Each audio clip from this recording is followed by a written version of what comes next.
ভাঙনে দিশেহারা হয়ে পড়েছেন তিস্তা পারের মানুষ।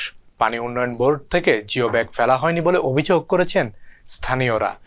ইতিমধ্যে দুটি গ্রাম বিলীন হয়ে গেছে। এর মধ্যে ৩০০টার মতো পরিবার বসতভিটার নদীগর্ভে চলে গেছে। এখনো ক্রমাগত নদী ভেঙেই চলেছে। অন্যদিকে কুড়িগ্রামে আবারও বাড়তে শুরু করেছে তিস্তা সহ সব নদ নদীর পানি। কুড়িগ্রাম প্রতিনিধির পাঠানো তথ্য ও ছবিতে একটি ডেস্ক রিপোর্ট। কণ্ঠ দিয়েছেন সানজিদা শম্পা।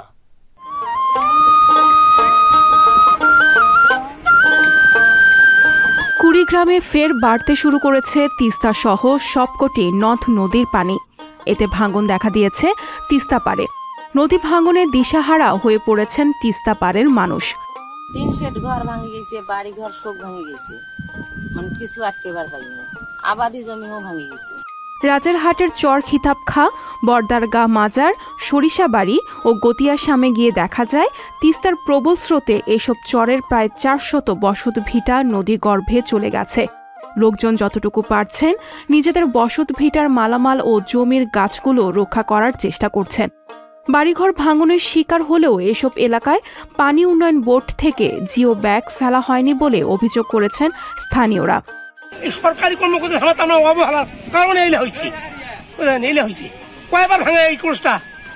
অথচ খরা মৌসুমের সময় যেটা কাজের দক্ষতা, যেটা কাজের মানে পোষাটা সেইভাবে কাজ না করিয়া যখন নদী ভরাট হয়ে যায় তখন কাজ করেন।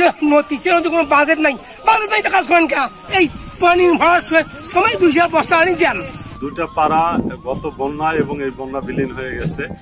আর মাঝের চড়ায় কিছু বাড়িঘর ধ্বংস হয়ে গেছে। ৩-৪ দিন থেকে খুব বেশি এবং গতকাল রাতে ক্রোজ বাল্বটা চলে যাওয়ার কারণে আরো ভাঙনটা তীব্র আকার ধারণ করছে। আমরা গত ৩ বছর থেকে পানি উন্নয়ন বোর্ডের কাছে প্রতিনিয়ত কথা বলতেছি, তারা কোনো রকম ব্যবস্থা সাময়িক একটু ব্যবস্থা করে দেয়, কিন্তু সেটা দিয়ে হচ্ছে না। সামান্য একটু ব্যাগ ফেলে চলে যায়।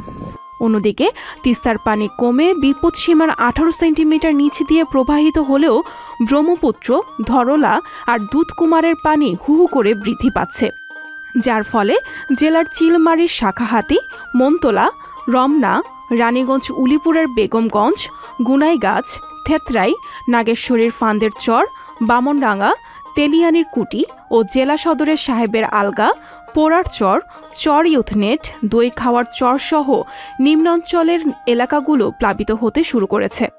তলিয়ে গেছে এসব এলাকার রোপা আমন, মৎস্য ঘের ও গোচরণ ভূমিগুলো। যোগাযোগ ব্যবস্থা ভেঙে পড়ায় চলাচলও দুর্ভোগ পোহাতে হচ্ছে বানভাসীদের।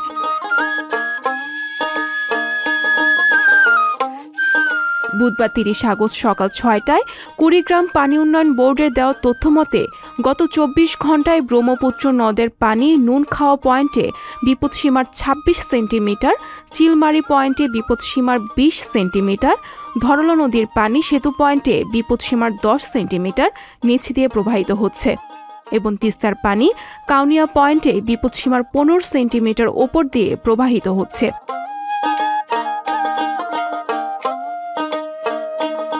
জেলার কৃষি সম্প্রসারণ অধিদপ্তরের উপপরিচালক বিপ্লব কুমার জানান, নদ নদীর পানি বাড়ায় ২০৪০ হেক্টর জমির আমন ধান, ৯৮ হেক্টর সবজি ক্ষেত এবং ১৬ হেক্টর জমির বীজতলা বন্যার পানিতে তলিয়ে গেছে।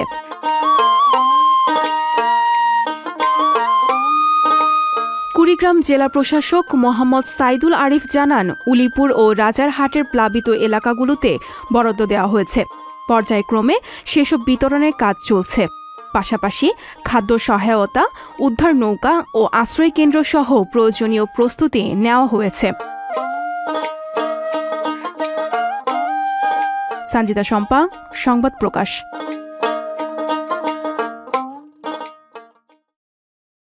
সংবাদ, ফিচার ও অনুষ্ঠানের জন্য ভিজিট করুন সংবাদ প্রকাশের ওয়েবসাইট এবং যুক্ত থাকুন ফেসবুক পেজ ও ইউটিউব চ্যানেলের সঙ্গে।